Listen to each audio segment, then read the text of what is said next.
Hey there! Is today your first time here? Or maybe your first time in a while? If so, maybe you're wondering exactly who we are and what this church is all about. Well, we'd like you to know that we're a group of ordinary people who are on an amazing journey together, following Christ. Our guide is the Bible because it's the divinely inspired Word of God, and it will never take us in the wrong direction. Along the way, we hope you'll see that we are welcoming and spiritually passionate, and that getting to know you is a big deal to us. We know that the road is rough sometimes, but we'll work really hard to bring you practical and relevant messages to equip and encourage you through life's ups and downs. We want you to know that we care about this community, and we believe that it's our job to make it a better place. So, no matter who you are or where you've been, we're glad you're here with us today, and we hope that you'll join us on our journey, following Christ and living out His plan for us. So, welcome to church.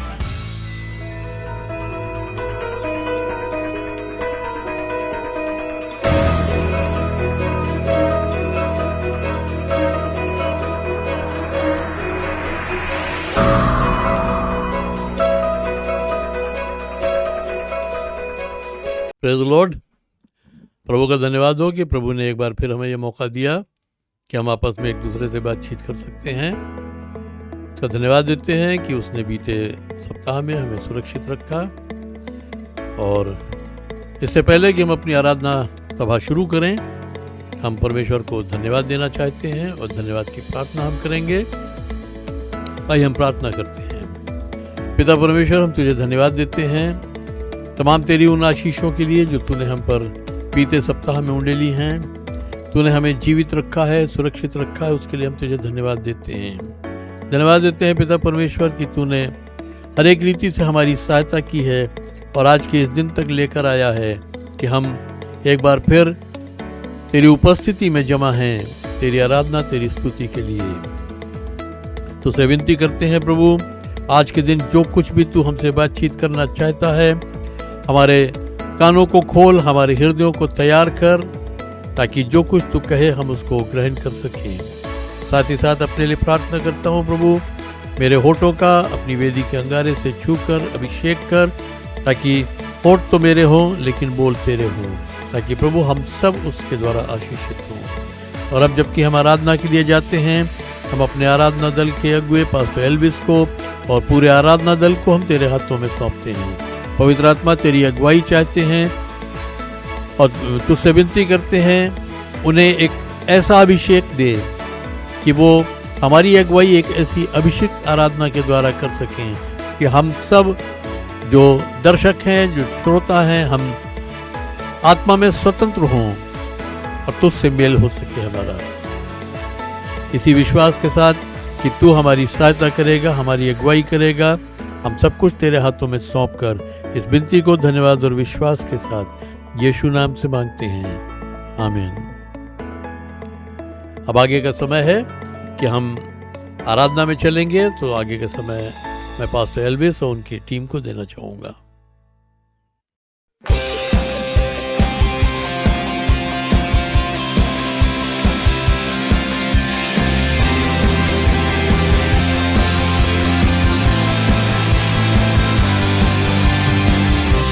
इतिहास की गवाही है, मृत्युंजय हमें बचाता है, गाए हम यीशु जिंदा है।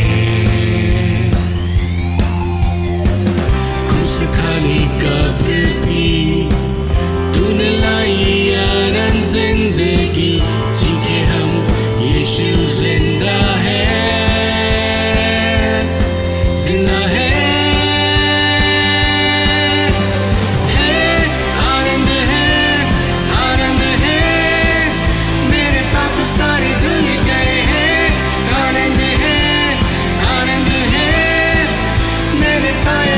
जीवन है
तेरी जय,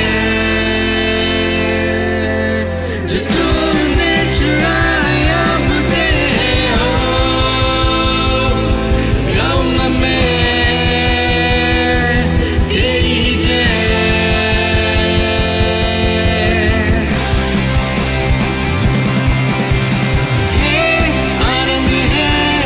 आनंद है, मेरे पाप सारे धुल गए हैं। आनंद है, मैंने पाया नया जीवन है। तुम्हें बदला सदा के लिए।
ज्योति जगा कि तू आया अंधकार में, आंखें मेरी है खोली।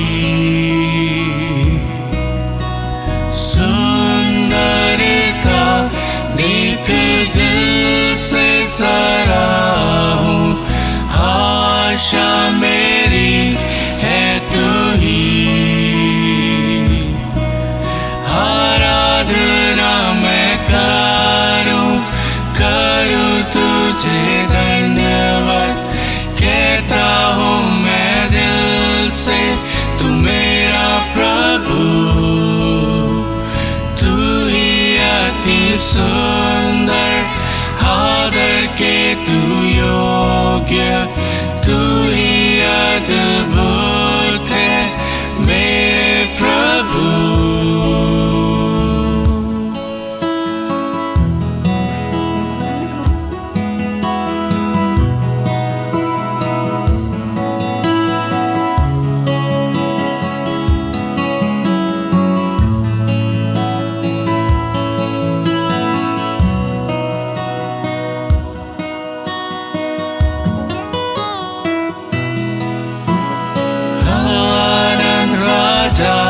तू सदा प्रतिष्ठित, महिमा से है तू भरा।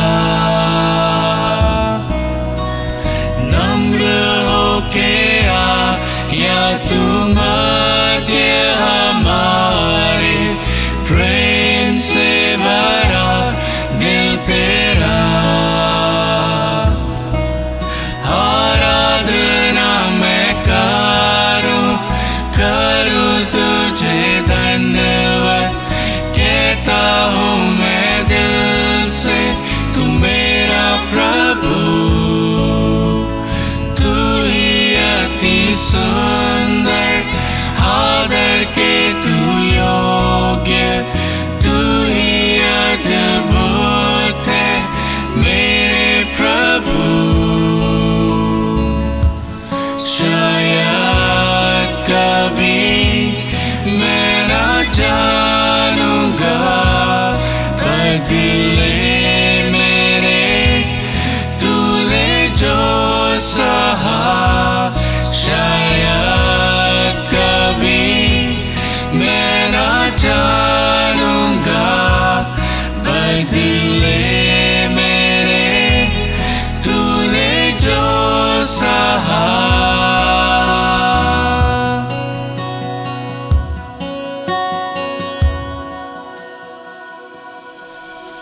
आराधना मैं करूं तुझे धन्यवाद कहता हूँ मैं दिल से, तू मेरा प्रभु,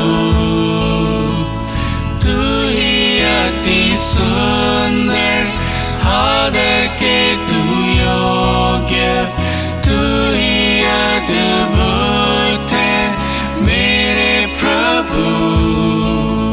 आराधना मैं करूं तुझे धन्यवाद कहता हूँ मैं दिल से, तू मेरा प्रभु, तू ही अति सुंदर, आदर के तू योग्य, तू ही अद्भुत है मेरे प्रभु।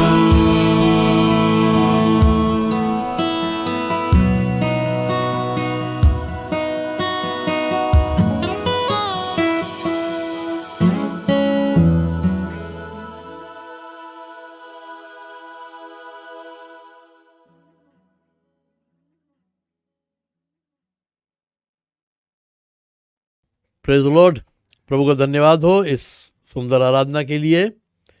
और ये समय है कि हम प्रार्थना में चलेंगे। हम सबसे पहले प्रार्थना करेंगे कुछ उन लोगों के लिए जो या तो बीमार हैं या किसी प्रकार की समस्या में हैं, किसी प्रकार की विपत्ति में हैं और उनके पास उससे छूटने का मार्ग नहीं है या वो परेशान हैं। हम उनके लिए प्रार्थना करेंगे। तो कुछ नाम हैं जो मैं लूँगा। हमारे फैज़ाबाद से भाई अकील हैं, शाही जी हैं, अशोक सिन्हा हैं, राजेश हैं, ब्रदर राजा हैं, भाई शीतला सिंह हैं, पंकज, क्षितिज चार्ल्स, बहन सोनमती, अमित, बहन गीता प्रसाद, बहन राजकुमारी, बहन मेबल पीटर्स, भाई राजेश वर्मा, बेबी परी और बेबी पंखुड़ी। इसके अलावा लखनऊ से बहन लॉयस बेली हैं और इनका पूरा परिवार, बहन ईवा लाल, ब्रदर सोलोमन, नील गोना, बहन विनीता शब्बीर और उनकी बेटी अंकिता शब्बीर। कानपुर से ब्रदर डेविड डायस, बहन जॉयस डायस, गौरव डायस और दिशा डायस, भाई राजा विलियम्स और उनके पूरे परिवार के लिए। करनाल से पास्टर ओलिवर के लिए, बरेली से बहन शकुंतला सिंह के लिए, गाज़ियाबाद में भाई प्रखर मिश्रा हैं, अर्जुन हैं, दिल्ली में ब्रदर सोलमन हैं, हैदराबाद में भाई जॉन विजयन हैं, राहुल, वेंकट, बहन हेलन, हिल्डा, लिली, ललिता, भाई राजेश्वर राव, डेनिस, डिलाइटा, भाई राजनाथ और बहन आशा राजनाथ। मेघालय से बहन Silme D Sangma, Rachel Rikesa D Sangma और रोनाल्डी मिकारीम डी संगमा। इसके अलावा और अन्य लोग हैं, सोनिया, शबाना, जॉन पॉल, शबनम, फरियाद, साइमा, शिदा, शाजिया, शमीम, अदीब, औरंगजेब और कुछ लोग हैं। हम उनके सब के लिए प्रार्थना करेंगे। जो बीमार हैं प्रभु उनको शिफा दे, चंगाई दे, और जो किसी प्रकार की किसी तरह की मुश्किल में है, मुसीबत में है, खुदा उनके लिए रास्ता खोले कि वो भी आज़ाद हो। आइए हम दुआ करेंगे। पिता परमेश्वर, हम तुझे धन्यवाद देते हैं कि तू हमारी दुआओं को सुनता है और हाँ और आमीन में जवाब देता है। हमने अपनी बहुत सी दुआओं का जवाब हाँ और आमीन में पाया है और हम ये ईमान रखते हैं कि आज भी जो दुआ हम तुझसे करते हैं उसका जवाब भी हम हाँ और आमीन में पाएंगे, क्योंकि तू हमारी दुआओं का जवाब देने में खुश होता है। तेरे दिल को एक खुशी मिलती है। हमने जिन लोगों के नाम अभी लिए हैं उनमें से हर एक की बिल्कुल ठीक ठीक हालत को तू जानता है।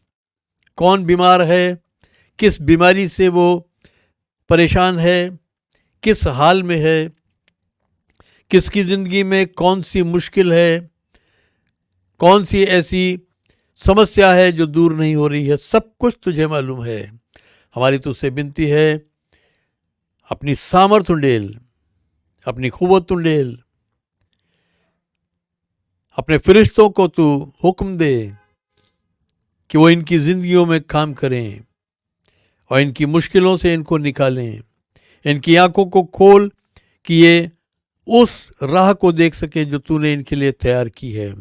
और साथ ही जो बीमार हैं, हम उनकी बीमारियों को खुदावंद यीशु मसीह के नाम से हुक्म देते हैं, इसी घड़ी उनके जिस्मों से दूर हो जाए और उनके जिस्म खुदावंद यीशु मसीह के नाम के वसीले से इसी वक्त पूरी कामिल शिफा पाएँ, चंगाई पाएँ। हाँ प्रभु, हर एक के लिए हम तुझे धन्यवाद देते हैं। इस बात के लिए धन्यवाद देते हैं, इस बात के लिए शुक्र अदा करते हैं कि तूने हमारी दुआ को सुन लिया है और हाँ और आमीन में हम उनके जवाब को कबूल करते हैं, ग्रहण करते हैं, प्रभु यीशु मसीह के नाम से, आमीन।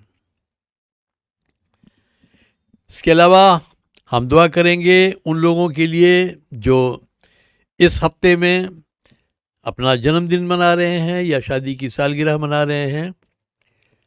फ़िलहाल हमारे पास 3 नाम हैं। लखनऊ में बहन लॉयस बेली हैं, आगरा में भाई मैरिस चार्ल्स डेविड हैं और हमारे फैज़ाबाद में रिंकी कुमारी हैं। ये तीनों लोग अपना जन्मदिन इसी सप्ताह में मना रहे हैं। और इसके अलावा अगर और कोई भी है, हमारे जो दर्शक हैं, आप में अगर कोई है जो इस हफ्ते में अपना जन्मदिन मना रहे हैं या अपनी शादी की सालगिरह मना रहे हैं, हम नहीं जानते, लेकिन हम आप सब के लिए दुआ करना चाहते हैं कि खुदा आपको बरकत दे।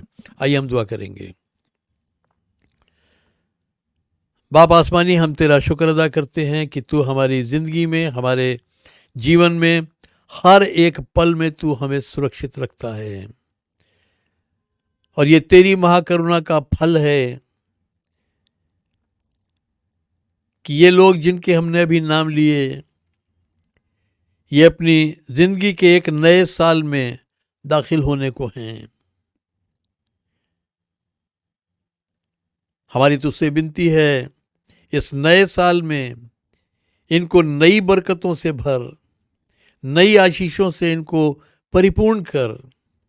होने दे ये नया साल इनके लिए दूनी बरकतें लेकर आए और ये अपनी ज़िंदगी के हर एक क्षेत्र में, हर एरिया में ये बहुतायत की आशीष पाएँ, ताकि न केवल ये आशीष पाएँ बल्कि ये दूसरों के लिए भी आशीष का, बरकत का बाइस बन सकें। इन सबको हम तेरे हाथों में सौंप देते हैं और इस विनती को बड़े धन्यवाद और विश्वास के साथ यीशु नाम से मांगते हैं, आमीन। अब समय है कि हम अपने देश के लिए प्रार्थना करेंगे और अपने प्रदेश उत्तर प्रदेश के लिए प्रार्थना करेंगे। तो आइए हम प्रार्थना में चलेंगे।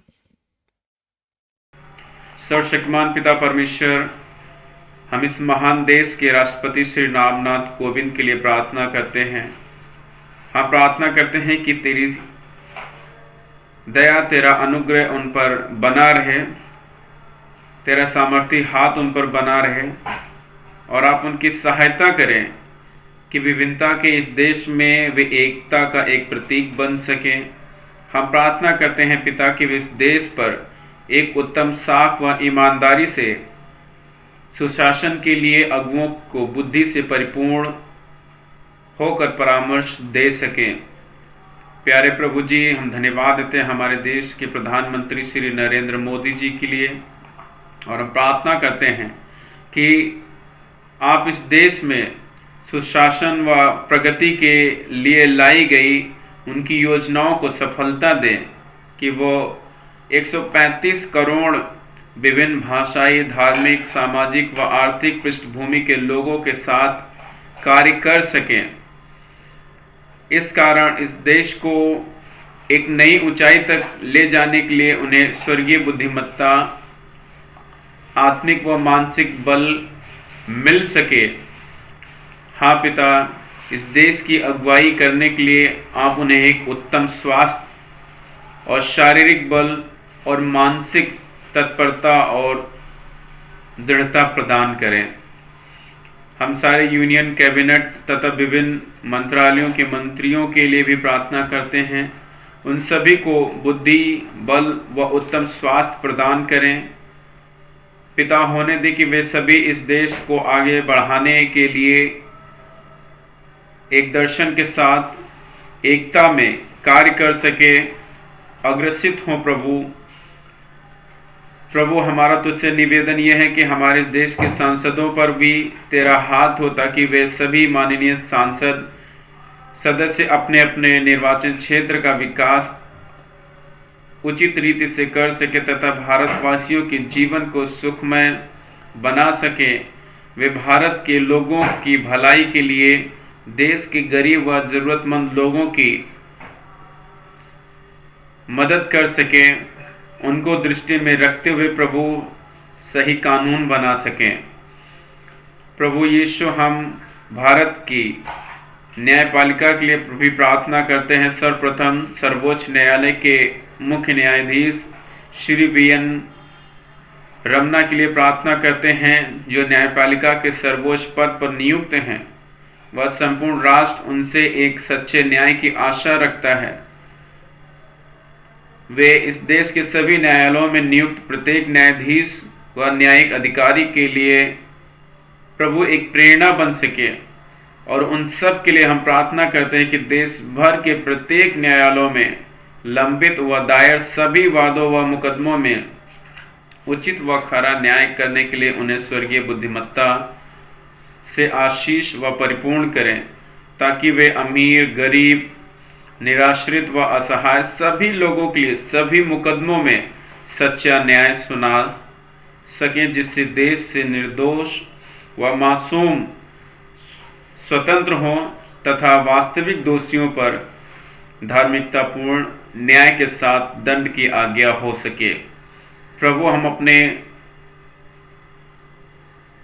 समस्त सुरक्षा बलों के लिए भी प्रार्थना करते हैं। आवश्यकता के समय इस देश को सुरक्षा प्रदान करने के लिए उन सभी को शारीरिक, मानसिक तथा आत्मिक बल से आशीषित करें। हम उनके अनेक लोगों के परिवारों के लिए भी प्रार्थना करते हैं, जो सुरक्षा के लिए अपनी प्रतिबद्धता के कारण एक लंबे समय के लिए अपने परिवारों को छोड़कर अपना कर्तव्य निभा रहे हैं। हे प्रभु, उनके परिवारों को भी बल दे व आशीष दे। जो इस संसार में प्राण देने के लिए आया है, वह जिसने प्रत्येक भारतवासी के लिए अपना अनमोल लहू बहाया है, अपने उस प्रभु उद्धारकर्ता प्रभु यीशु मसीह के अद्वैत नाम से हम इस प्रार्थना को मांगते हैं। आमीन, आमीन, आमीन। आप सभी को जय मसीह की। आप सभी को जय मसीह की। प्रभु को धन्यवाद देते हैं। आइए हम सब मिलकर हमारे राज्य उत्तर प्रदेश के लिए प्रार्थना करें। पिता परमेश्वर, धन्यवाद देते हैं। हम हमारे राज्य उत्तर प्रदेश के लिए विशेष प्रार्थना करते हैं। आपको धन्यवाद देते हैं कि भारत के 20 करोड़ जनसंख्या वाले सबसे बड़े राज्य उत्तर प्रदेश के लिए प्रार्थना करने का आपने हमें अवसर दिया। पिता, धन्यवाद देते हैं, प्रार्थना करते हैं हमारे राज्य की राज्यपाल श्रीमती आनंदीबेन पटेल पर अपना विशेष अनुग्रह कर कि वो सभी को साथ लेकर चलते हुए इस देश के लिए एकता का एक प्रतीक और उदाहरण बना सकें। पिता, हम प्रार्थना करते हैं उनको उत्तम स्वास्थ्य और अपनी आत्मिक आशीषों से भरपूर कर हमारे अनुग्रह करें। प्रभु, हम एक बड़ी जनसंख्या वाले हमारे राज्य उत्तर प्रदेश के मुख्यमंत्री प्रिय योगी आदित्यनाथ जी के लिए प्रार्थना करते हैं। प्रभु, तू उन्हें इस प्रदेश पर सुशासन स्थापित करने के लिए अपनी बुद्धिमत्ता दे। प्रभु, हम उनके द्वारा पूरी की गई प्रत्येक विकास परियोजनाओं के लिए आपको धन्यवाद देते हैं। पिता, हम प्रार्थना करते हैं उनके हाथों के कामों पर आपकी आशीष चाहते हैं। हमारी प्रार्थना है कि उन्हें स्वर्गीय प्रकाशन और बुद्धिमत्ता प्रदान कर पिता, ताकि वो और भी नए सृजनात्मक विचारों को लाकर इस प्रदेश को उन्नति प्रगति की ओर लेके जा सकें। हम उनके मंत्रिमंडल के लिए भी प्रार्थना करते हैं पिता। सभी आदरणीय मंत्रियों और उनके विभागों पर आपकी आशीष चाहते हैं पिता। होने दे वो सब मिलकर प्रदेश और उसकी जनता के लिए हित का कार्य कर सकें। धन्यवाद देते हैं, प्रार्थना करते हैं हम हमारे माननीय उच्च न्यायालय, जिला न्यायालय प्रभु और संपूर्ण न्यायपालिका के लिए भी प्रार्थना करते हैं। उन्हें स्वर्गीय बुद्धि दे ताकि वो पिता सच्चा और धर्मपूर्ण न्याय कर सकें। होने दे वो निर्दोषों को छोड़ते हुए वास्तविक दोषियों को प्रभु धार्मिक, पूर्ण और न्याय संगत दंड दे सके पिता।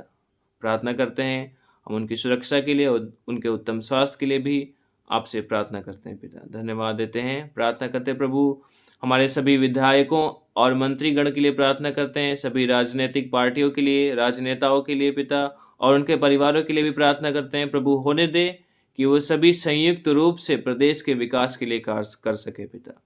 धन्यवाद देते हैं उन सभी को ऐसा अनुग्रह दे कि वे अपने अपने चुनाव क्षेत्रों को प्रभु जी और भी समृद्ध और सफल बना सकें पिता। धन्यवाद देते हैं, प्रार्थना करते हैं हम हमारी इस कमिश्नरी के आयुक्त श्री MP अग्रवाल जी के लिए, जिले के जिलाधिकारी श्री नीतीश कुमार जी के लिए, ADM सिटी मजिस्ट्रेट, जिले और नगर के प्रभु जी सभी प्रशासनिक अधिकारियों के लिए हम प्रार्थना करते हैं। होने दे आपका सामर्थी हाथ उन पर और उनके परिवारों पर बना रहे पिता। धन्यवाद देते हैं, प्रार्थना करते हैं दिन प्रतिदिन के प्रशासनिक कार्यों में प्रभु जी उनको बुद्धि, समझ, ज्ञान दे, उनकी अगुवाई कर पिता। प्रार्थना करते हैं सर्वशक्तिमान परमेश्वर हम इस जिले के हर एक प्रभु जी अधिकारियों के लिए, खासकर SSP, SP city, CO city प्रभु और जिले के सभी पुलिस अधिकारियों के लिए और उनके संपूर्ण विभाग के लिए प्रार्थना करते हैं। होने दे हर प्रकार की स्थिति से निपटने के लिए उनको बुद्धि, समझ और ज्ञान दे, सही निर्णय प्रभु जी लेने के लिए क्षमता और बल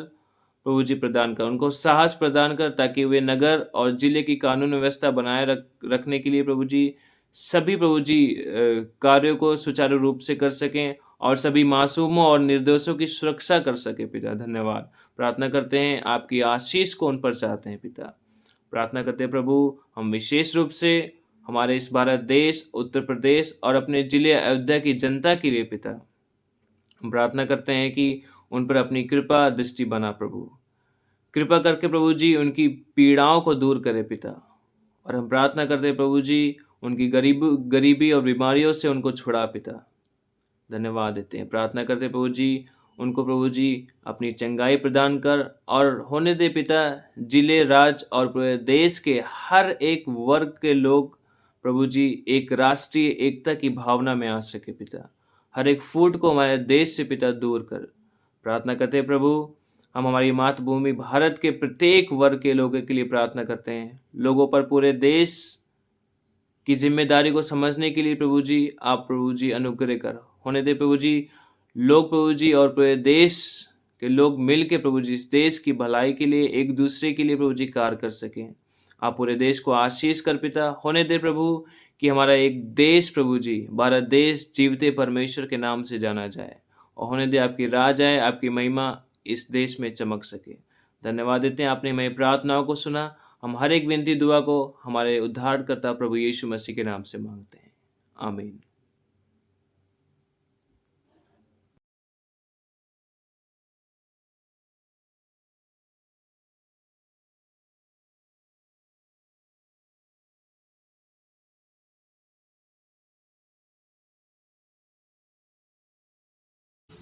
praise the Lord, good morning. खुदावंत यीशु मसीह के मीठे नाम में आप सबों को जय मसीह की।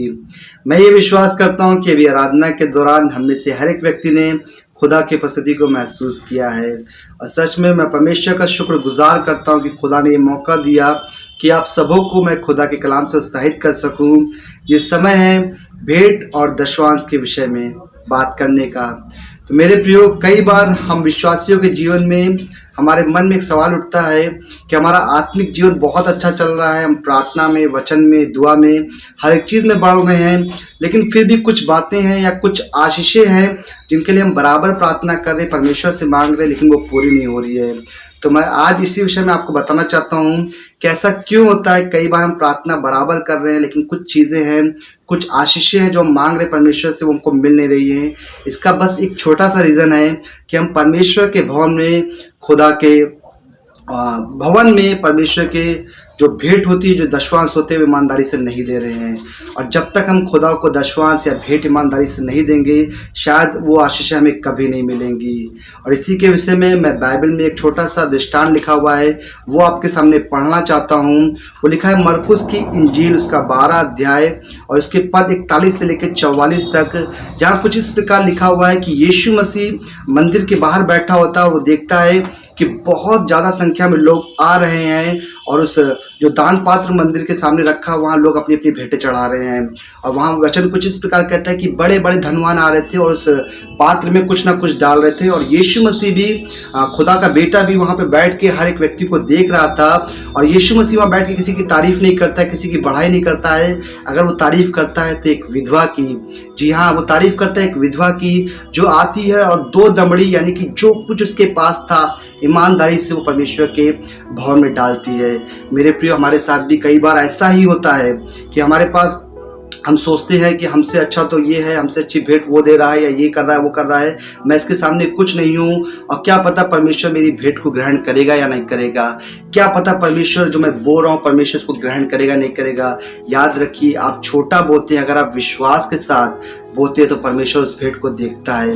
हो सकता है उस विधवा के मन में भी आ रहा होगा कि मुझसे अच्छे कपड़े पहन के, मुझसे अच्छी भेंट लेके लोग परमेश्वर के भवन में जा रहे हैं और मेरे पास तो फटे पुराने कपड़े हैं, मेरे पास तो कुछ भी नहीं है। और वो बस 2 दमड़ी लेके ये विश्वास में जाती है कि अगर मैं परमेश्वर के भवन में दूंगी तो परमेश्वर इसका फल मुझे देगा। और ऐसा ही हुआ होगा। मैं ये विश्वास करता हूँ कि जब तक वो विधवा जिंदा थी या उसका घर परिवार के लोग जिंदा थे, परमेश्वर ने हर एक की सुधि ली। क्यों? क्योंकि कलाम कहता है, वचन बताता है कि परमेश्वर मनुष्य नहीं जो झूठ बोले। परमेश्वर अगर कहता है तो उसे पूरा करता है। और हमारे और आपके जीवन में भी ऐसा ही होता है कि हम हर एक काम तो ईमानदारी से करते हैं, हम बराबर प्रार्थना कर रहे हैं, हम वचन पढ़ रहे हैं, हम लोगों को प्रभु के बारे में बता रहे हैं, सब कुछ कर रहे हैं। लेकिन जब भेंट देने की बात आती है तो कहीं ना कहीं हम पीछे हट जाते हैं। कहीं ना कहीं हम सोचते हैं कि हम भेंट ना दे के या परमेश्वर के भवन में दशवांश ना दे के उस चीज़ को हम कहीं और यूज़ कर ले। और यही एक जगह होती है जहाँ हम मार खाते हैं, जिसकी वजह से उन आशीषों को जो परमेश्वर ने आपके और हमारे लिए रखी है हम पहुंच नहीं पाते हैं। मैं आप सबों के साथ एक छोटी सी गवाही बांटना चाहता हूं जो मेरे जीवन की है। और ये 2018 की बात है, जब हमारी फाइनेंशियल कंडीशन ठीक नहीं थी। कहीं ना कहीं हमारी लाइफ में बहुत उतार चढ़ाव था। हम परीक्षाओं के दिन थे, एक तरह से कह सकते हैं हमारे, और उसमें हम थे। तो ये सैटरडे की बात है, शाम को कुछ लोग हमारे घर पे आते मिलने के लिए और उन्होंने मम्मी की हेल्प की 500 रुपये देकर। और मुझे अच्छे से याद है वो मम्मी ने वो पैसा मुझे दिया कि लो घर में तेल नहीं है, तुम जो है कल चर्च के बाद तेल ले आना।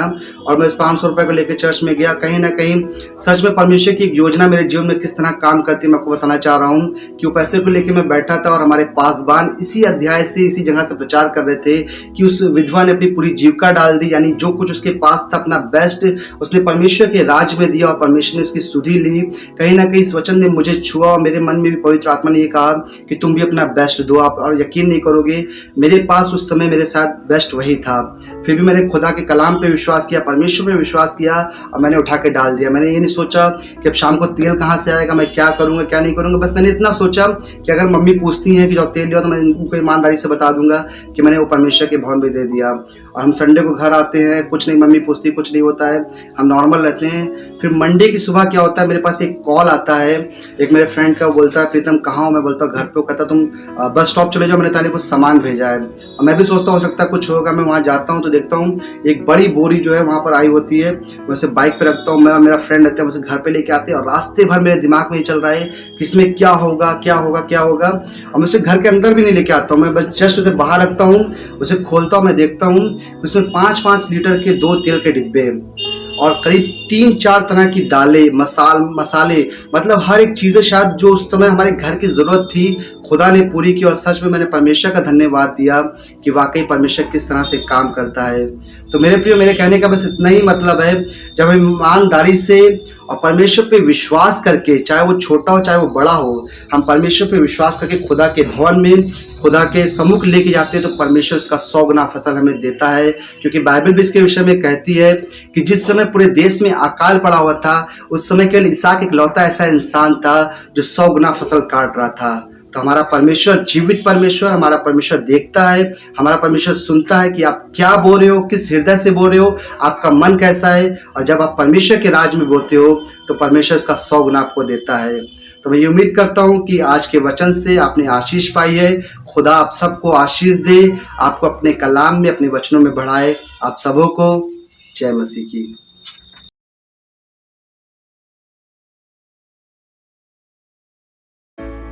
He makes me lie down in green pastures. He leads me to quiet waters. Psalms 23 verse 2. Be exalted, O Lord, in your own strength.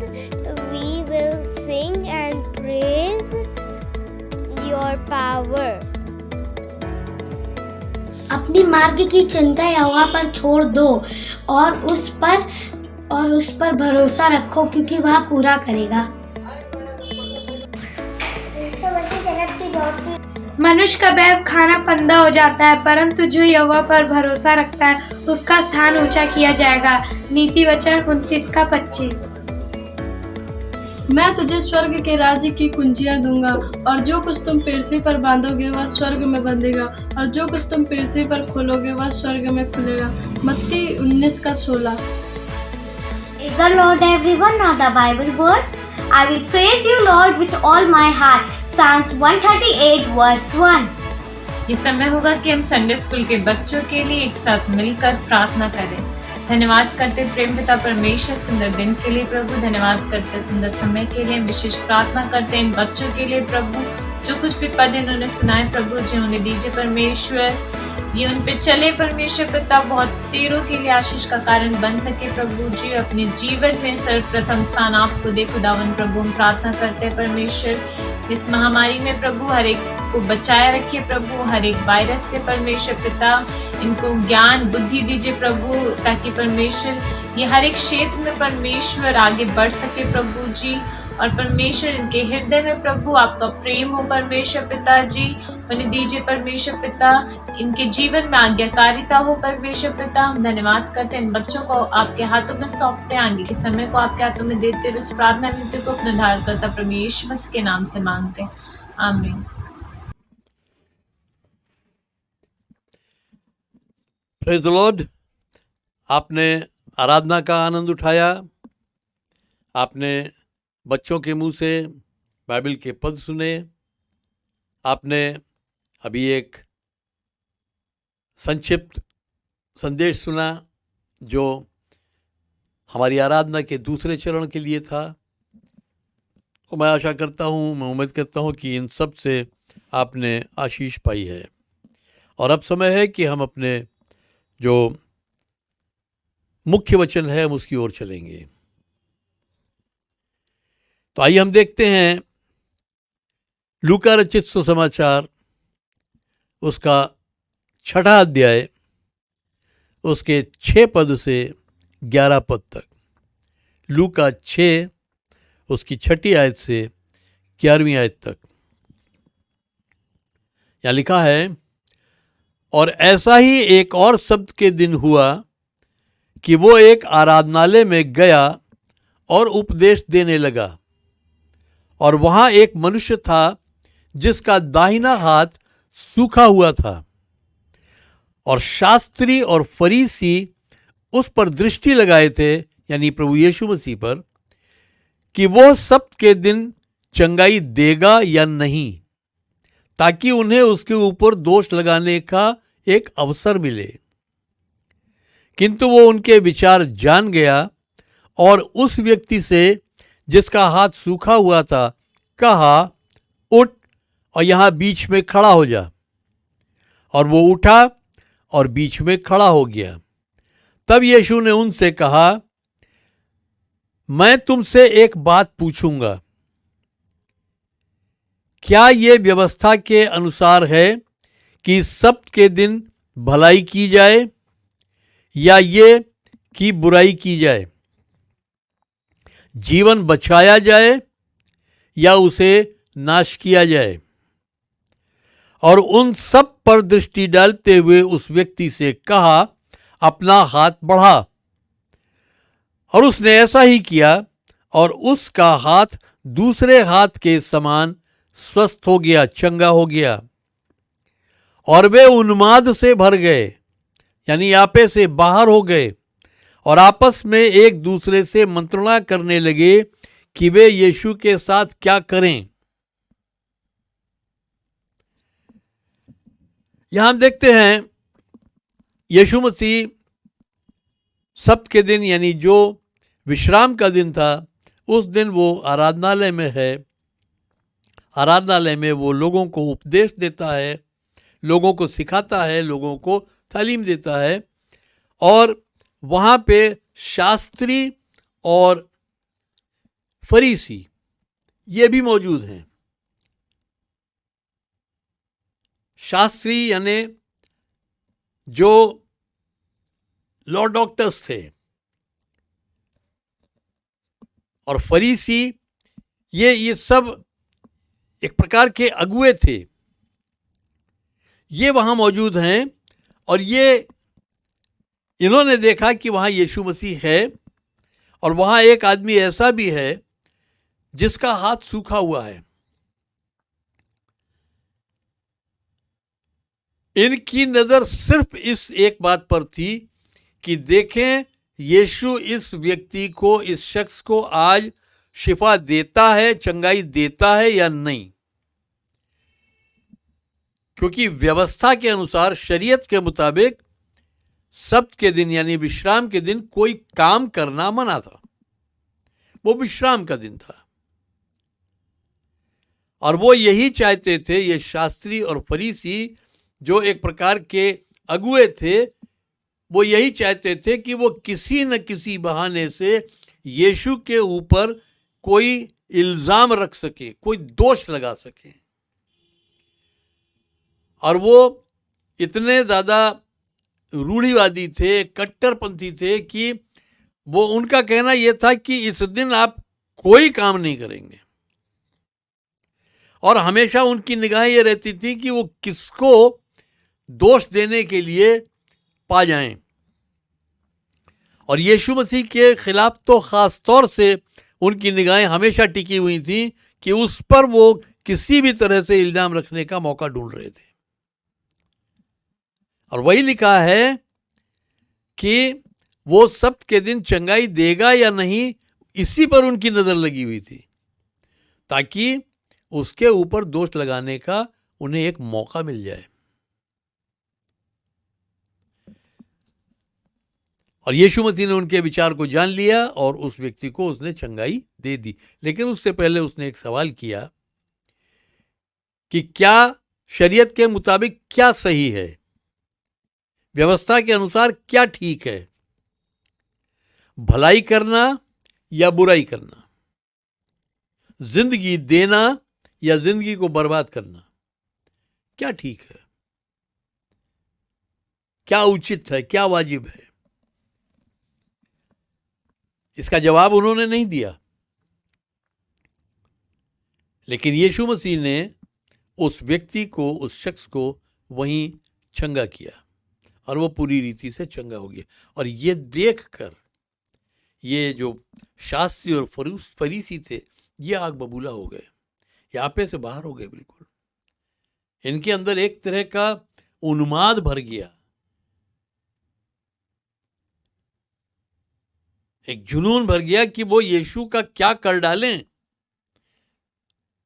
वो यीशु से अदावत रखते थे, एक तरीके का बैर रखते थे, दुश्मनी रखते थे। तो यहां हम देखते हैं 4 तरह के लोग यहां मौजूद हैं। एक वो हैं जो भले और सच्चे पर दोष ढूंढने वाले हैं। ऐसे लोग हैं जो इंसान भलाई कर रहा है उसमें वो कोई ना कोई ऐब ढूंढने की कोशिश कर रहे हैं। और दूसरा एक बीमार व्यक्ति है, यानी दूसरे तरह के लोग वो हैं जो जरूरतमंद लोग हैं, जिन्हें किसी न किसी तरह की जरूरत है।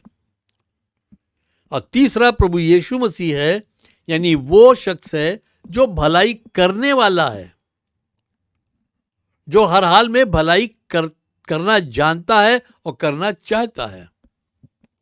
और चौथी तरह के लोग वो हैं जिनका किसी से कोई मतलब नहीं है, वो सिर्फ तमाशा देखते हैं, वो सिर्फ उसी में उनका मन लगता है कि वो देखते रहें कि क्या हो रहा है। तो ये 4 प्रकार के लोग वहां हैं। पहले प्रकार के लोग वो यीशु के खिलाफ मौका ढूंढ रहे हैं और बहुत दिन से ढूंढ रहे हैं कि कैसे उसके ऊपर वो कोई इल्ज़ाम रख सकें, इल्ज़ाम रख के उसको वो नीचा दिखा सकें, इल्ज़ाम रख के उसको वो बदनाम कर सकें, इल्ज़ाम रख के उसको वो सज़ा दिला सकें, इल्ज़ाम रख के उसको वो सता सकें।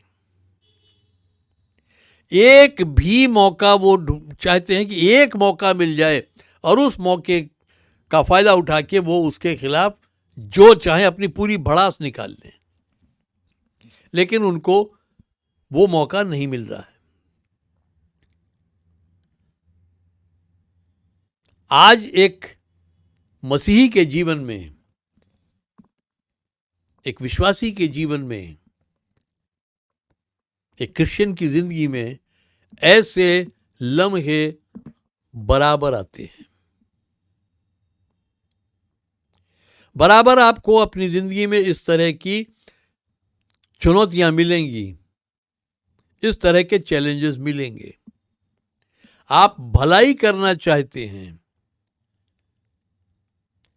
जिन्हें कोई नहीं पूछ रहा है, आप उनकी भलाई करना चाहते हैं, आप उनसे प्यार दिखाते हैं, लेकिन लोग उसमें आपके अंदर ऐब ढूंढते हैं, वो आपके मुखालिफ हो जाते हैं, आपके विरोध में खड़े हो जाते हैं।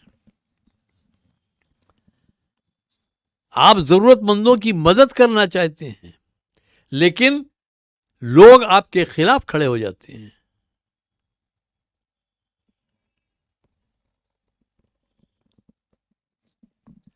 और ऐसे लोगों को जो आपके खिलाफ खड़े हो जाते हैं, ऐसे लोगों को उन लोगों की तकलीफों से कोई वास्ता नहीं है।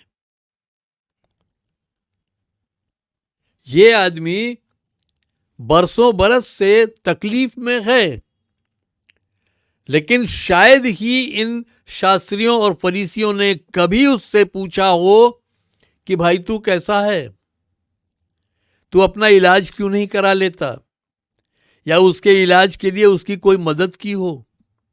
शायद ही किसी ने की हो।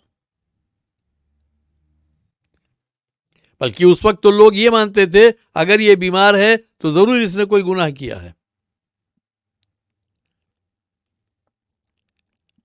और ऐसी हालत में वो उसको हिकारत की नजर से देखते थे, उसको बहुत तुच्छ जानते थे, उससे दूरी बना के रखते थे। जैसा यीशु मसीह कहता है कि वैद्य की जरूरत, हकीम की जरूरत भले चंगे को नहीं है, बीमार को है। और वो कहता मैं इसीलिए आया हूं कि खोए हुओं को ढूंढ कर लाऊं, जो खो गए हैं उनको मैं ढूंढ कर लाऊं, जो जरूरतमंद हैं उनकी मैं मदद कर सकूं, जिन्हें मेरी जरूरत है मैं उनके काम आ सकूं।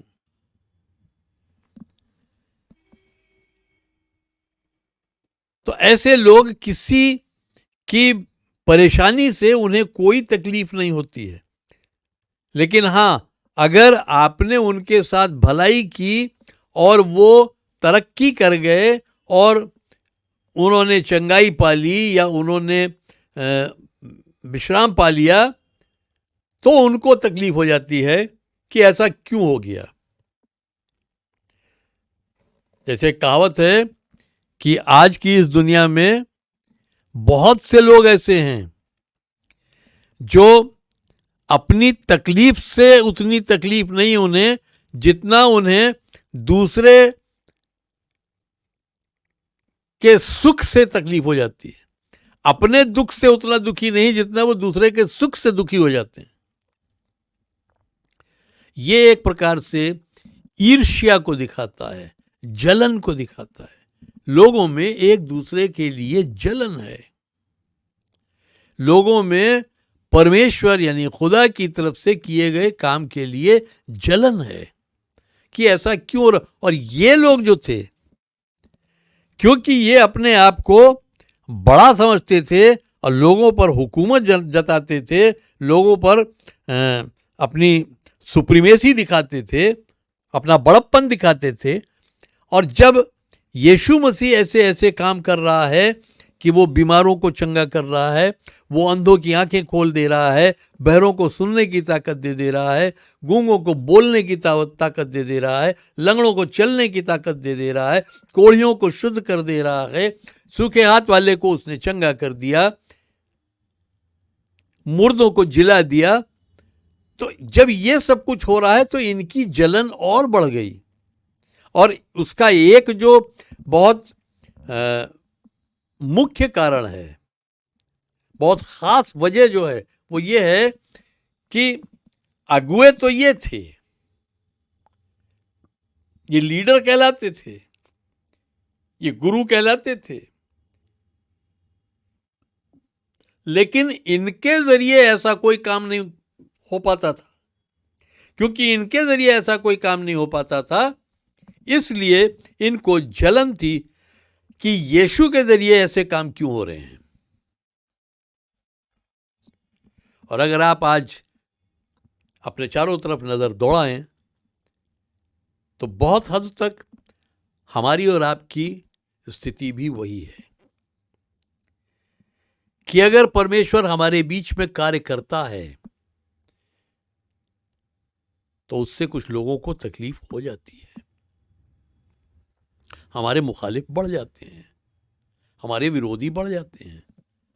वो फौरन आपका अपमान करने का एक मौका ढूंढने लगते हैं।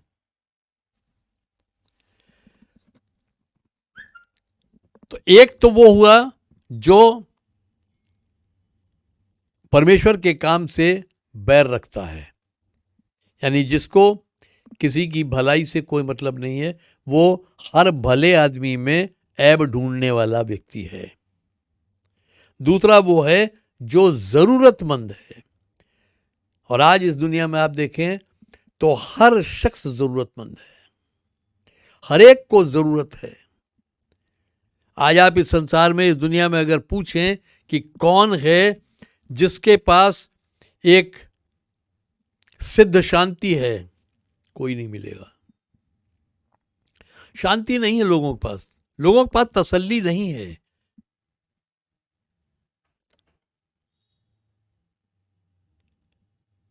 लेकिन जब हम उनके पास तसल्ली का कलाम लेके जाते हैं, शांति का वचन लेके जाते हैं और वो उसको सुनते हैं और उस पर विश्वास करते हैं, उसे ग्रहण करते हैं, और जब वो यीशु मसीह के पास आते हैं, यीशु मसीह से अपना एक रिश्ता बनाते हैं, तो उन्हें वो शांति मिलती है, उन्हें वो बल मिलता है, उन्हें चंगाई मिलती है, उन्हें आशीषें मिलती हैं। तो लोगों को उस पर ऐतराज हो जाता है।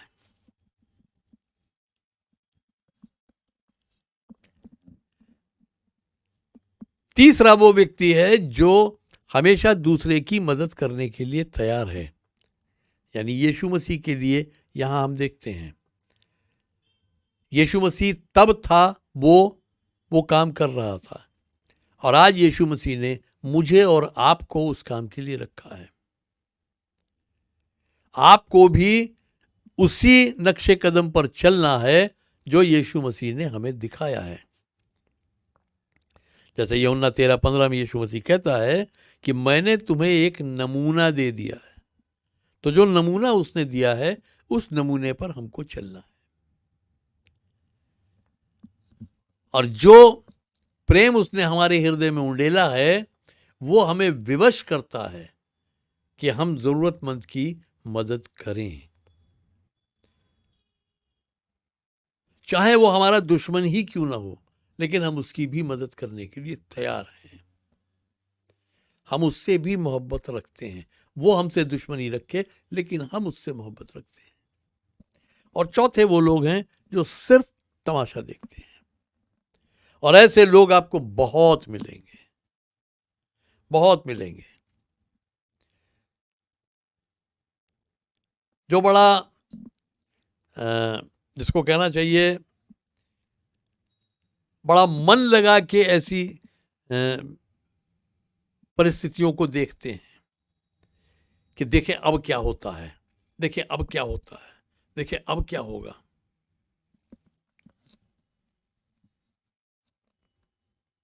लेकिन जो काम हमको सौंपा गया है हम उसको बराबर करते रहें, और ये तय है कि जब हम उस काम को करते रहेंगे तो हमारे मुखालिफ भी लोग खड़े होंगे, हमारे विरुद्ध भी लोग खड़े होंगे।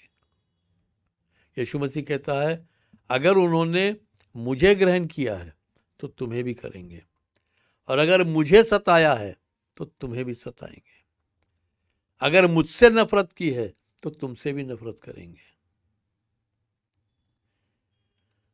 तो दोनों तरह के लोग मिलेंगे। वो भी मिलेंगे जो आपकी बातों को मानेंगे, और वो भी मिलेंगे जो आपके मुखालिफ खड़े हो जाएंगे। यहां यीशु मसीह ने उन लोगों से जो उसमें ऐब ढूंढने की कोशिश कर रहे थे एक बहुत सीधा सा सवाल किया। और सीधा सवाल क्या था कि क्या उचित है, क्या वाजिब है, भलाई करना उचित है या बुराई करना,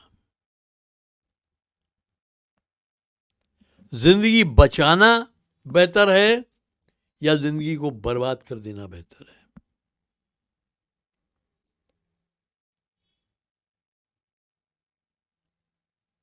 मेरी आवाज जहां तक जिसके जिसके कान में जा रही है, आप इस बात को समझें, हमारे लिए क्या बेहतर है कि हम भलाई करें या बुराई करें, हम किसी की जिंदगी को बचाएं या उसको और गड्ढे में ढकेल दें, उसको बर्बाद कर दें। और अगर इंसान अपने दिल से पूछ ले यही सवाल तो उसको जवाब मिल जाएगा, लेकिन लोग अपने दिल से सवाल पूछते नहीं। यीशु मसीह ने बहुत सीधा एक सवाल किया कि क्या उचित है, जो व्यवस्था तुम्हें दी गई है, जो धर्म पुस्तक तुम्हारे पास है,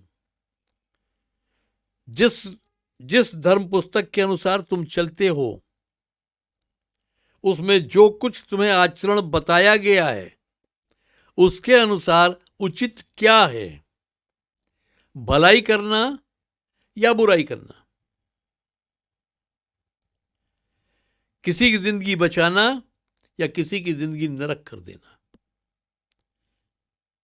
क्या उचित है? यह हम अपने आप सोचें, हर शख्स सोचे इस बात को। और यही एक चैलेंज यीशु मसीह ने उनके सामने रखा कि ठीक है, तुम मुझ में ऐब ढूंढने आए हो, और क्यों ऐब ढूंढना चाहते हो वो भी मुझे मालूम है, तुम्हारे इरादे क्या हैं मुझे मालूम है, कि तुम मुझे पसंद नहीं करते और तुम मुझे मार डालना चाहते हो। लेकिन मेरा एक सीधा सा सवाल है कि जो शरीयत तुम्हारे पास है, जो धर्म व्यवस्था तुम्हारे पास है, उस व्यवस्था के अनुसार, उस शरीयत के मुताबिक क्या वाजिब है, क्या उचित है,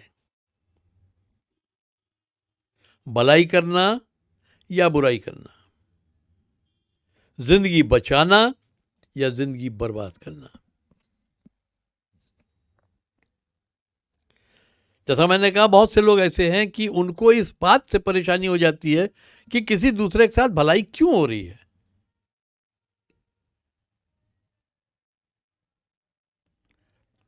जैसे एक बहुत मोटा सा उदाहरण आपको दे रहा हूं कि अमूमन ऐसा होता है कि अगर कोई व्यक्ति थोड़ा गरीबी में है या तंगी में है और वो तरक्की कर जाता है और खुशहाली की हालत में आ जाता है, तो अक्सर करके उनके पड़ोसी या उनके जानने वाले लोग आपस में कानाफूसी करते हैं कि ज़रूर इसने कहीं कुछ हेर फेर की है, ज़रूर इसने कहीं कोई गलत काम किया है और उससे पैसा कमाया है, तब आज ये इस तरक्की की हालत में दिखाई दे रहा है। वो हकीकत को जानने की कोशिश नहीं करते, अपने मन में एक धारणा बना लेते हैं और उसी धारणा के मुताबिक, उसी जो ख्याल उनके दिमाग में गूंज रहा है, उसी के मुताबिक वो उस पर इल्ज़ाम रखने लगते हैं, उसको बदनाम करने लगते हैं।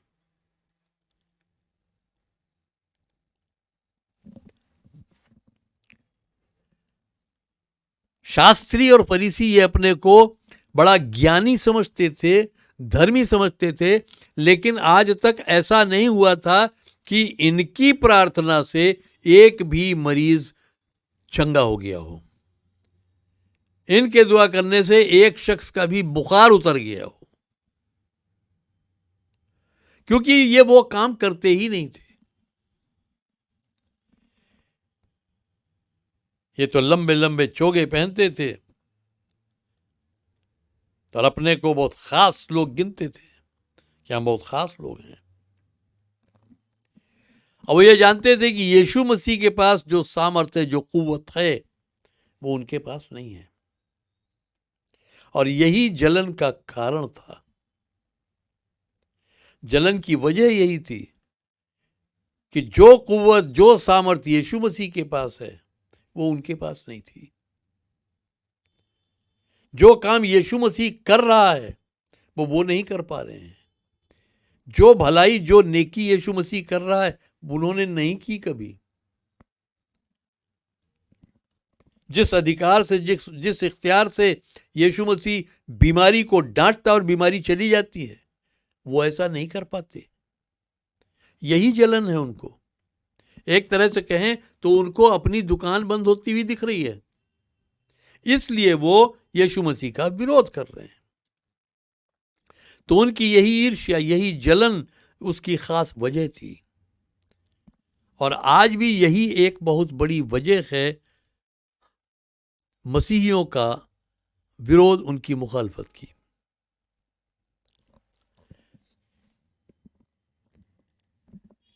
यदि आप सच्चाई और भलाई की राह पर चल रहे हैं तो लोग आपके विरुद्ध खड़े होंगे, आपका विरोध भी होगा।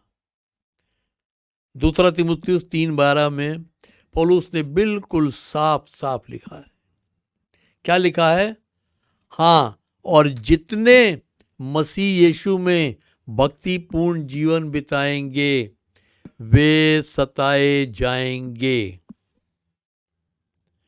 जितने उसके साथ रास्तबाजी में जिंदगी बसर करेंगे वो सब सताए जाएंगे।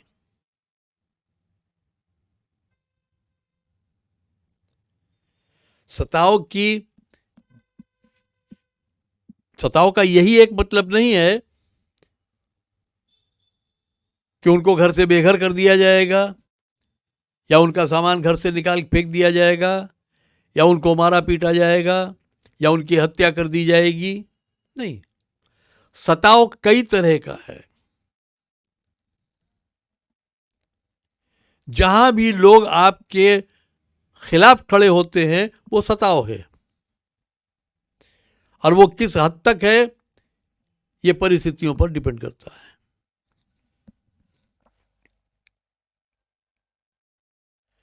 अब सवाल ये आता है कि उस व्यक्ति को, उस शख्स को जब शिफा मिल गई, चंगाई मिल गई, तो उसके आगे क्या लिखा है? और वे उन्माद से भर गए। एक तरह का उनके अंदर जुनून पैदा हो गया, वो आपे से बाहर हो गए और आपस में यही सलाह करने लगे कि इस यीशु का हम क्या करें, इसको कैसे ठिकाने लगाएं। यानी इस हद तक उन्होंने दुश्मनी मोल ली कि इसका हम क्या करें, कैसे इसको हम ठिकाने लगा दें। अब सवाल यह है कि अगर यीशु मसीह ने एक बीमार आदमी को चंगा कर दिया तो कौन सी ऐसी बुराई कर दी? उन शास्त्रियों और फरीसियों का क्या बिगाड़ दिया कि वो उसके दुश्मन हो गए?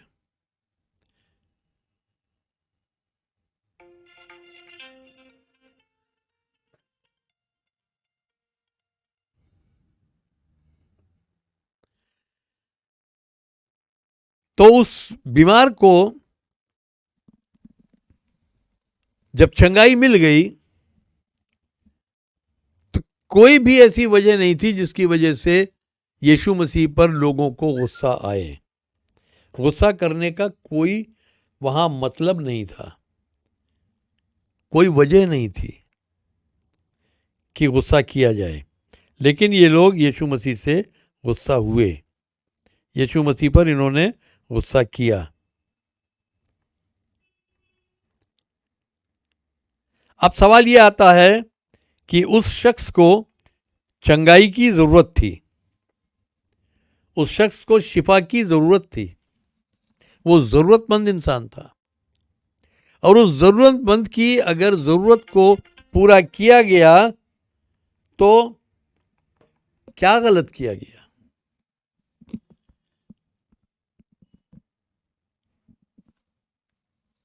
क्या उसको शिफा पाने का हक नहीं था? और जब वो बीमारी की हालत में है तो क्या लोगों को उसके साथ सहानुभूति नहीं होनी चाहिए थी? क्या इन्हीं धर्म के ठेकेदारों को, जो शास्त्री और फरीसी हैं, क्या इनको उस बीमार शख्स के साथ सहानुभूति नहीं रखनी चाहिए थी? बिल्कुल रखनी चाहिए थी। और जब वो चंगा हो गया तो इन्हें आनंदित होना चाहिए था कि एक शख्स जो तकलीफ में था वो अपनी तकलीफ से छूट गया। लेकिन इनको उससे खुशी नहीं मिली, उससे इनके अंदर गुस्सा भड़क गया। जबकि ये शख्स एक ऐसी व्याधि से ग्रसित है, एक ऐसा एलिमेंट है उसके जिस्म में, एक ऐसी तकलीफ है उसको जिसको वो सालों साल से, एक लंबे समय से भुगत रहा है। एक हाथ उसका काम नहीं कर रहा, वो सूखा हुआ है। उसको कितनी तकलीफ होती होगी ये वही समझ सकता है। और आज अगर वो उससे छूट गया है तो बजाय इसके कि उसके साथ लोग आनंद मनाएं, खुशी मनाएं, उल्टा जिसने उसको ठीक कर दिया उसके खिलाफ वो तरकीबें सोचने लगे कि कैसे इसको हम ठिकाने लगा दें।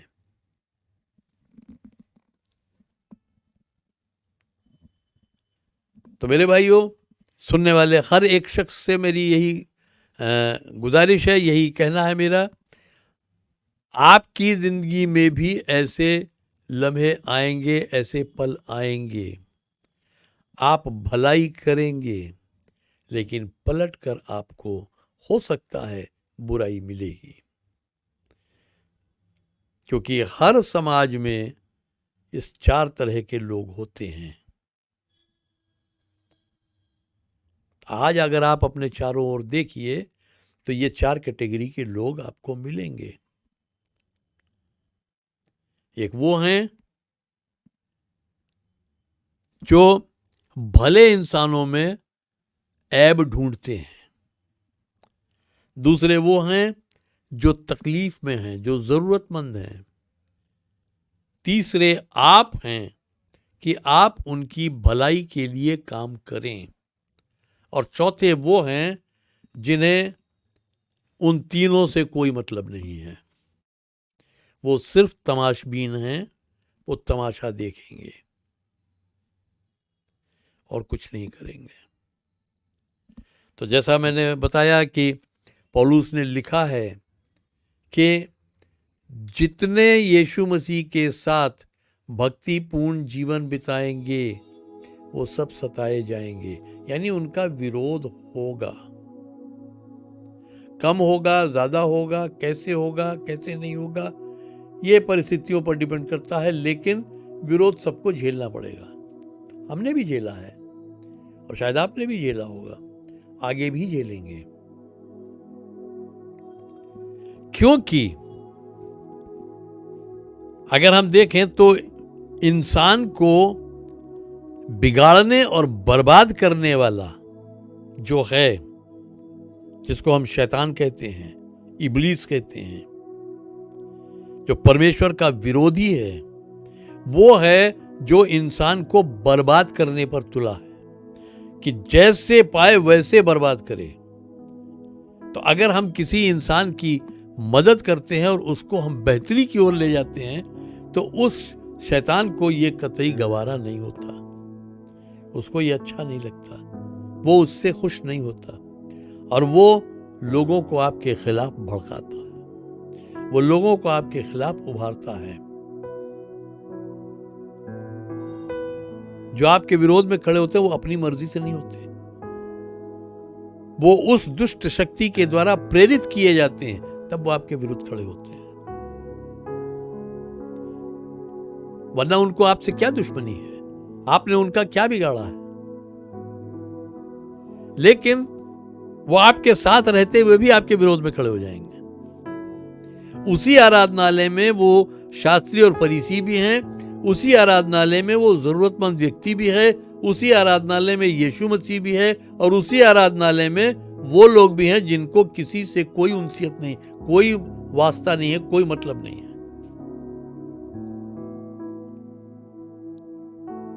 तो वहीं पे चारों कैटेगरी के लोग आपको दिख रहे हैं।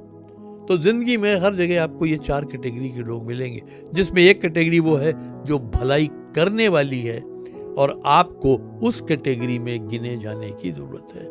आप उस कैटेगरी में रहें कि आप कुछ भी हो, कैसी भी परिस्थिति हो, कैसे भी हालात हो, आपको भलाई करने से नहीं रुकना है।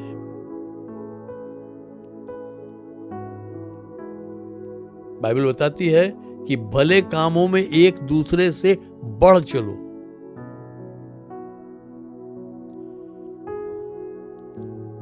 भलाई से बुराई को जीत लो। हमें वही करना है।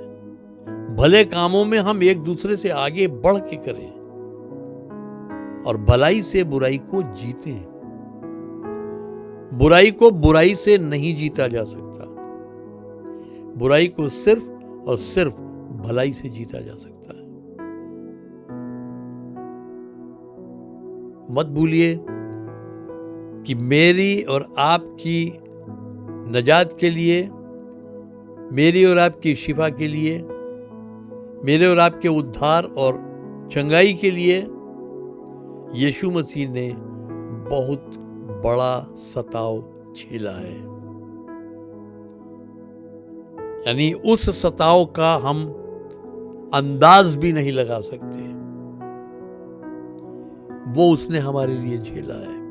और सिर्फ इसलिए कि वो हमको अपनी जगह खड़ा करे कि अब यही काम तुम्हें करना है, अब तुम्हें लोगों की सेवा करनी, उनकी खिदमत करनी है, इस खिदमत को तुम्हें आगे लेकर जाना है,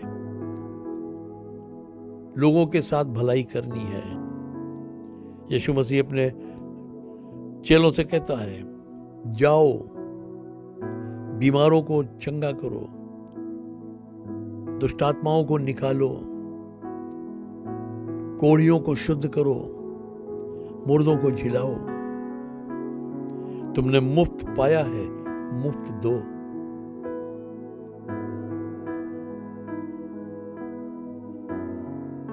तो मेरे अजीजों, यीशु मसीह ने हमें जो कुछ दिया है वो सब उसने मुफ्त दिया है। हम भी लोगों को मुफ्त ही देते हैं और हमेशा आप उनको मुफ्त ही दें। और जहां कहीं भी भलाई के बदले पैसा लिया जाता हो, ऐसी जगहों से बच के रहें, क्योंकि यीशु मसीह ने साफ कहा है, तुमने मुफ्त पाया है, मुफ्त दो।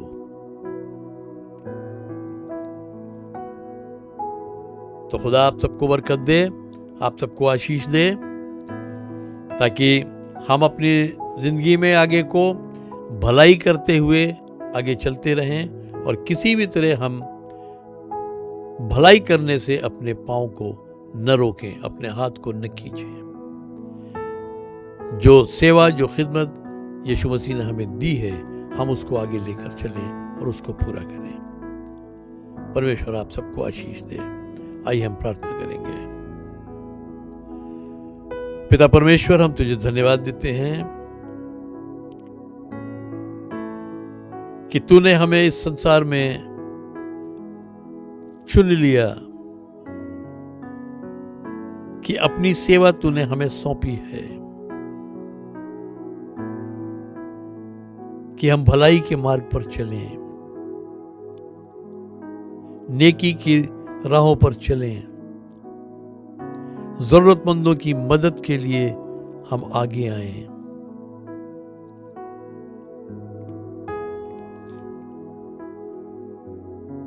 हम लोगों की तकलीफ में शामिल हों, हम उनकी तकलीफों को समझ सकें, महसूस कर सकें और उनके साथ भलाई करें। और जो अधिकार, जो इख्तियार तूने हमें दिया है, उसका इस्तेमाल करते हुए हम उन्हें उन तकलीफों से छुड़ा सकें।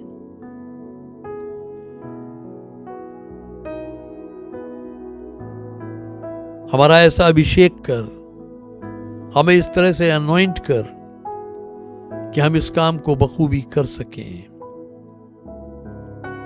ताकि तेरे नाम को महिमा मिले, जलाल मिले।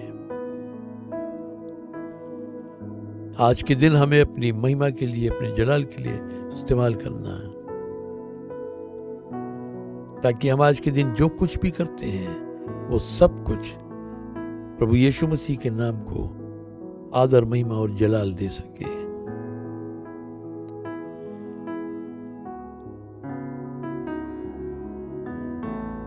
और इस हफ्ते में हमारे साथ होना, हर एक तरह से हमारी मदद करना, हमारी अगुवाई करना, कि हम ये 7 दिन भलाई करने में ही बिता सके, ताकि हम बहुतों को राहत पहुंचा सकें, बहुतों को उनके बंधनों से हम आजाद कर सकें, बहुतों को तेरे पास लेकर आ सकें।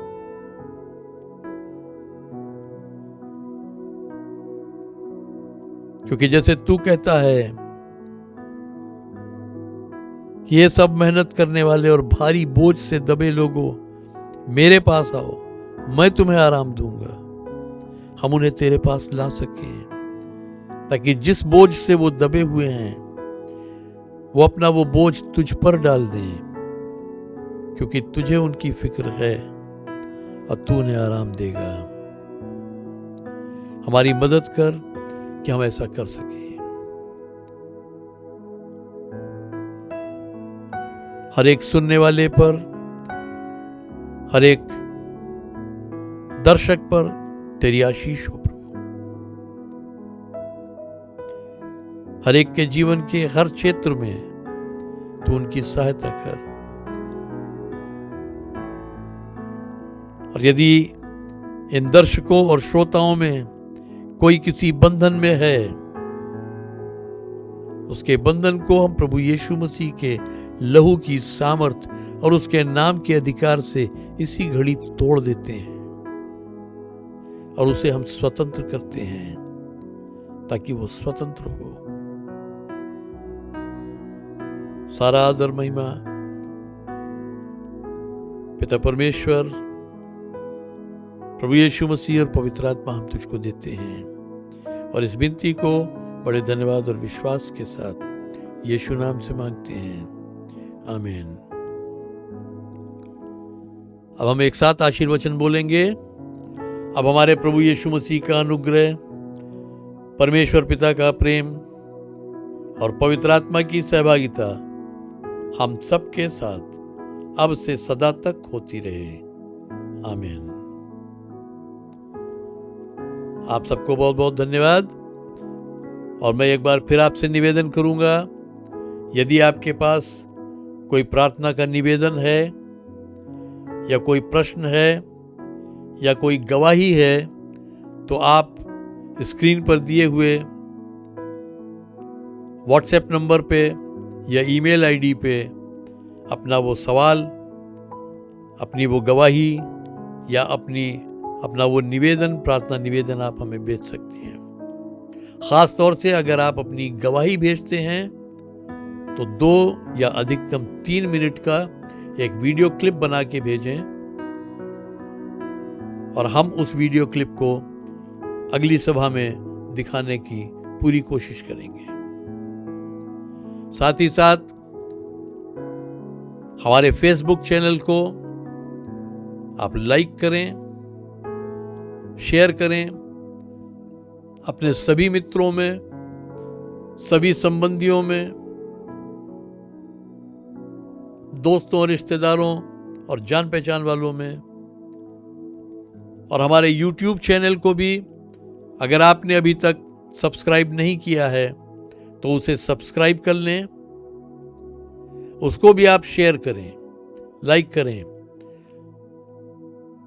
सब्सक्राइब करने से ये फ़ायदा होगा कि हमारे सारे नोटिफिकेशन आपको समय से मिल जाएंगे और बराबर मिलते रहेंगे और हम इसी तरह मिलते रहेंगे। प्रभु आप सबको आशीष दे, अपने हाथों में सुरक्षित रखे ताकि हम अगले सप्ताह फिर मिल सकें। आप सबको जय मसीह की।